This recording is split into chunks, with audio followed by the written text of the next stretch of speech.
Hey everybody, it's your favorite doctor here, Dr. Tiffany Butler, and this is tip number 2 for the Patient Empowerment Series. And the tip is ask questions. All right, so I love questions. I love when patients ask me questions because I get the great opportunity to teach and to explain, one, how the body works, two, how chiropractic care can benefit them in whatever complaint they're experiencing, but it also helps to strengthen that doctor-patient relationship.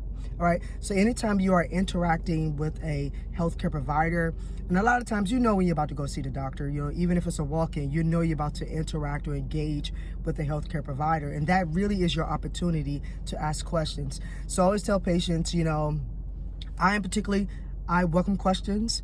The type of practice I have, I'm really hands-on, and I spend a lot of time with my patients. And with a lot of time, doesn't mean I spend hours or anything like that, but I spend enough time that is effective and efficient in order for me to help treat whatever complaint they're having. All right, so when they come and they ask me questions, I love it. So I use props. I have spine models. I have a whiteboard where I can draw. I'm a visual learner, so I can talk to you, and if you're not getting it and it's sort of like deer in the headlights look, then I'll whip out my whiteboard and I'll start to draw pictures, because everybody learns differently. So when you ask questions, it helps you to understand what is going on, but it also helps you to understand the process, right? So if you were a student, we all were students in school, of course, and the teacher was going over information, presenting some material to you, and you did not understand, you did a couple of things. You did one thing: either you understood what was going on in instructions and you were able to complete the work.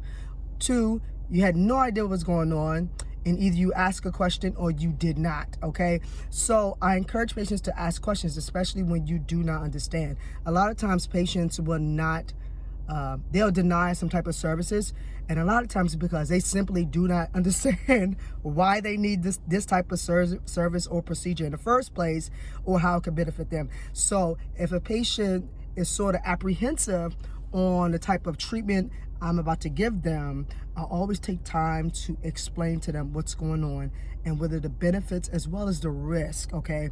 And the risk can also include some adverse reactions, right? They may be sore after it or whatever the case may be, but a risk can also be, if you do not do this procedure, there's a high possibility that your condition may worsen, right?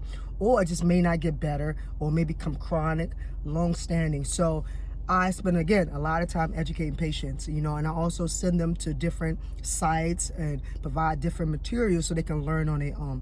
All right, so tip number 2 is to ask questions. Continue to create a great day, and as I always say, that a healthy mind and healthy body creates a healthy life. Till next time, stay healthy.